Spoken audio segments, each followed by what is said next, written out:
Hai Sobat Wak Maut Kendal, jumpa lagi dengan gua Garangan Kendal. Jangan berpikir negatif dulu ya, gua ini garangan dalam hal makanan. Seperti janji gua sebelumnya, di Kendal itu ada dua tempat kuliner bebek yang sangat legendaris dan cukup otentik ya. Saya sudah menunjukkan yang pertama yang ada di Moja, dan berikutnya ini yang ada di Gang Cempaka, Desa Juwiring, Kecamatan Cepiring. Mungkin ini hampir sama legendnya dengan Mangut Lele Mbah Marto yang ada di Jogja. Kalau Mangut Lele Mbah Marto itu mungkin sejak tahun 60-an. Kalau di Bebek Makis ini mungkin jauh lebih muda, tapi legendnya itu gua rasa belum ada yang ngalahin di Kabupaten Kendal ini. Kalau mungkin di daerah-daerah lain ya mungkin kalah ya, tapi di Kabupaten Kendal sendiri ini belum ada yang ngalahin. Perjalanan saya di kamera ini mencapai waktu 8 menit. Mungkin kalau sobat Uwak Mangut semua mau ke sana mungkin sekitar ya 10 menit atau 15 menit karena nyari-nyari tempatnya gitu. Tapi kalau sobat Uwak Mangut semua bisa membaca peta yang ada di Google Map, wah itu mudah sekali. Kalau sobat Uwak Mangut semua nggak bisa membaca, wah fix berarti dulu nilai geografinya jeblok. Jadi saya beritahukan ya, jarak antara warung makan Makis atau Eron ini jaraknya sekitar 2,5 kilometer dari jalur Pantura.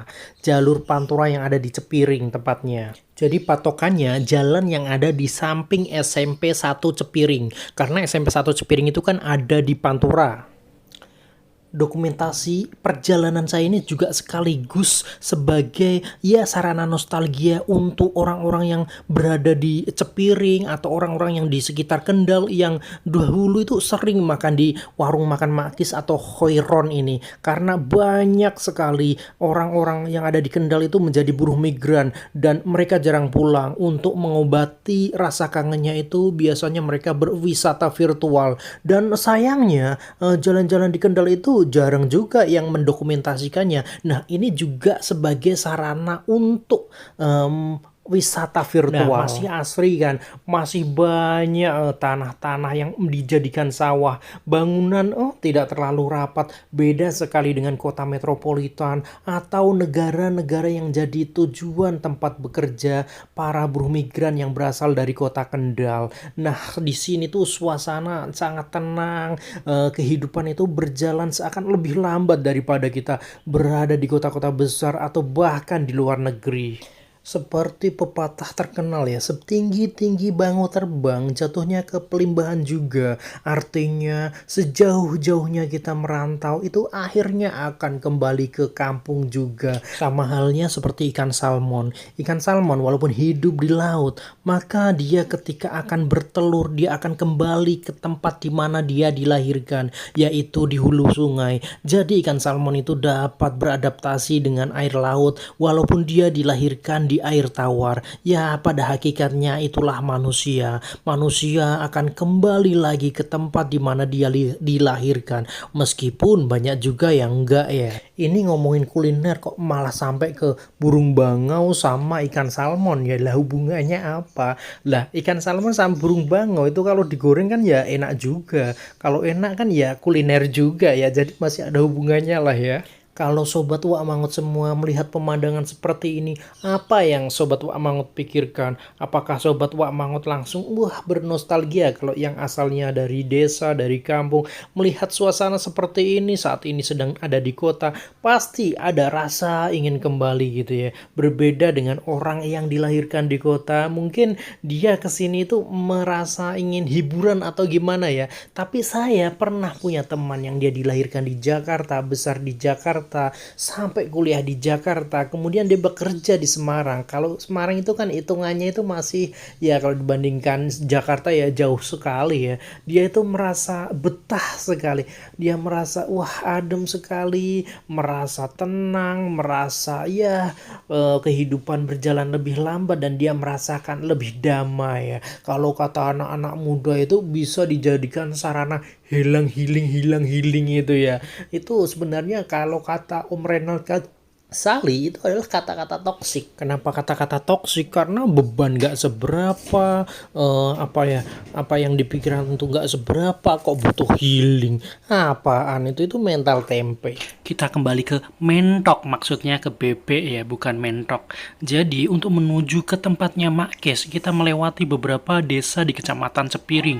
Yang pertama adalah Desa Karangayu, kemudian kemudian ke Desa Sidomulyo, dan terakhir ke Desa Juwiring. Di Desa Juwiring inilah bebek ungkep Makis itu berada. Kita akan berjalan terus menyusuri jalan di pinggir sawah ini. Bebek ungkep Makis Wati atau biasa dikenal dengan Makis, atau penduduk sekitar itu menyebutnya dengan Makwo.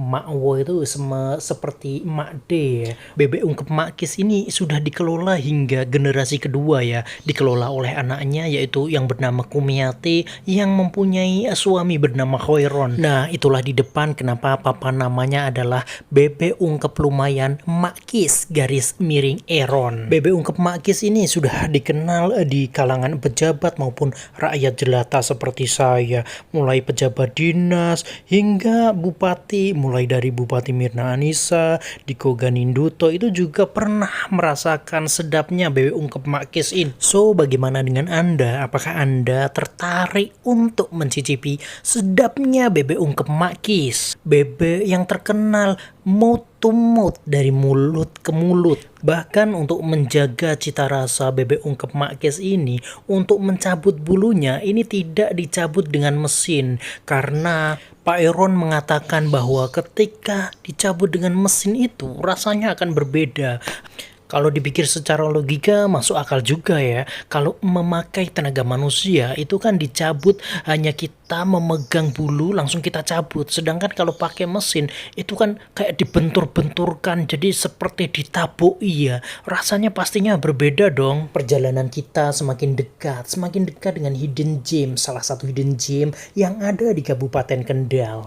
Disebut hidden karena lokasinya itu tersembunyi ya. Berbeda dengan salah satu kuliner yang memang enak tapi lokasinya nggak tersembunyi, seperti sate bumbon Pegandon yang mempunyai beberapa cabang yang dikelola oleh anak-anaknya. Nah, di sini lokasinya bukan di tepi jalan raya sehingga menarik sekali untuk dikunjungi dan menarik sekali untuk dikulik. Nah, didokumentasikan barangkali ini berguna kepada sobat Wak Mangut semua, juga untuk mengobati rasa kangen sobat Wak Mangut yang mungkin memang berasal dari Kendal atau jangan-jangan malah berasal dari Cepiring. Meskipun jalannya sempit, saya rasa bisalah mobil kalau menuju ke sini. Yang penting jangan sampai berpapasan. Kalau berpapasan ya wassalam ya. Nah, jarak sudah semakin dekat. Mari kita hitung mundur. 10, 9, 8, 7, 6, 5, 4, 3, 2, 1. Nah, akhirnya kita sampai. Lak nuwun. Nah, kita tiba di situ sekitar pukul 2 siang. Jadi jam makan siang itu sudah berlalu ya, sehingga tinggal pemuda gagah dan tampan tadi. Sekarang mari kita ulik makanannya. 3 jenis lauk yang pasti ada di sini. Yang pertama adalah gorengan. Yang kedua adalah tahu tempe godok. Dan main course-nya ya tentu saja bebek ungkep Makis, termasuk jeroannya ya atau dalemannya. Coba lihat, begitu menggoda bebek ungkep Makis. Bumbunya itu begitu tebal, merasuk hingga ke dalam sukma. Saatnya makan.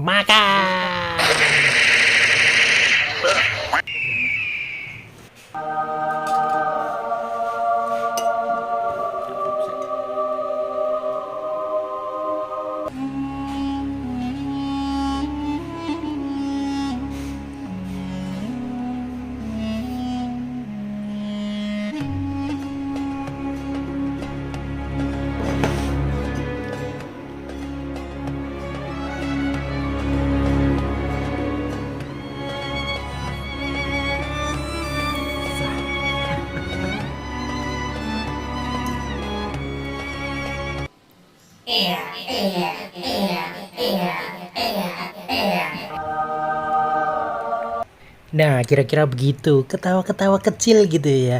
Kayak orang yang baru dapat balesan WA dari gebetan. Reaksinya tuh sama kalau kita habis makan suapan pertama bebek ungkepnya Mak Kis. Ya ada kebahagiaan yang terpancar gitu. Sambil makan sambil cerita ya. Jadi di Makis itu kan potongannya beda-beda. Ada yang bagian punggung, ada yang bagian dada, ada yang bagian dekatnya kepala atau leher. Jadi harganya beda-beda gitu. Yang jelas harganya masih di bawah 20.000 lah satu potongnya. Nah, ini adalah suasana di rumahnya Makis gitu. Sambil saya nyusrup es teh. Nah, es teh ini disediakan oleh kayaknya rumah sebelah gitu ya. Kita tinggal pesan apa, minum apa, es teh gitu. Nah, nanti disediakan oleh rumah sebelah. Seger sekali. Kali ini saya mengambil blada atau yang disebut ote-ote di Jawa Timur atau bakwan bahasa universalnya. Ini untuk menemani saya makan dengan seonggok sepotong daging bebek yang begitu aduhai.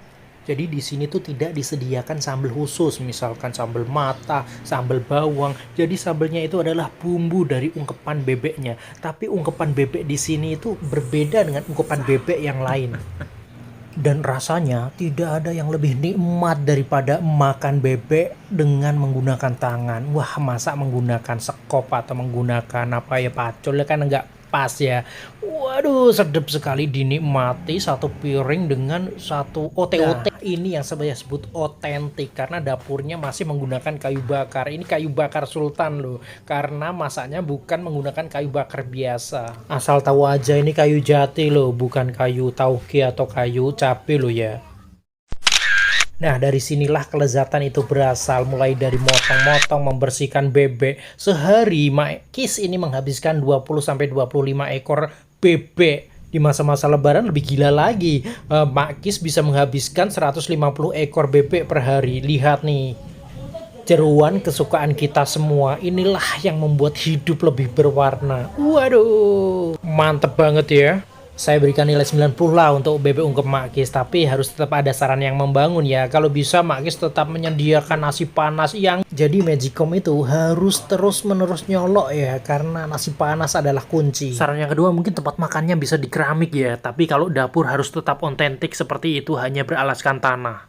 Karena perpaduan antara keramik dan joglo adalah keindahan yang hakiki. Bagaimanapun kuliner Makis adalah kuliner warisan Nusantara yang harus terus kita pertahankan. Maju terus kuliner Kendal. Tak lupa saya ucapkan wabillahi taufik wal hidayah. Wassalamualaikum warahmatullahi wabarakatuh.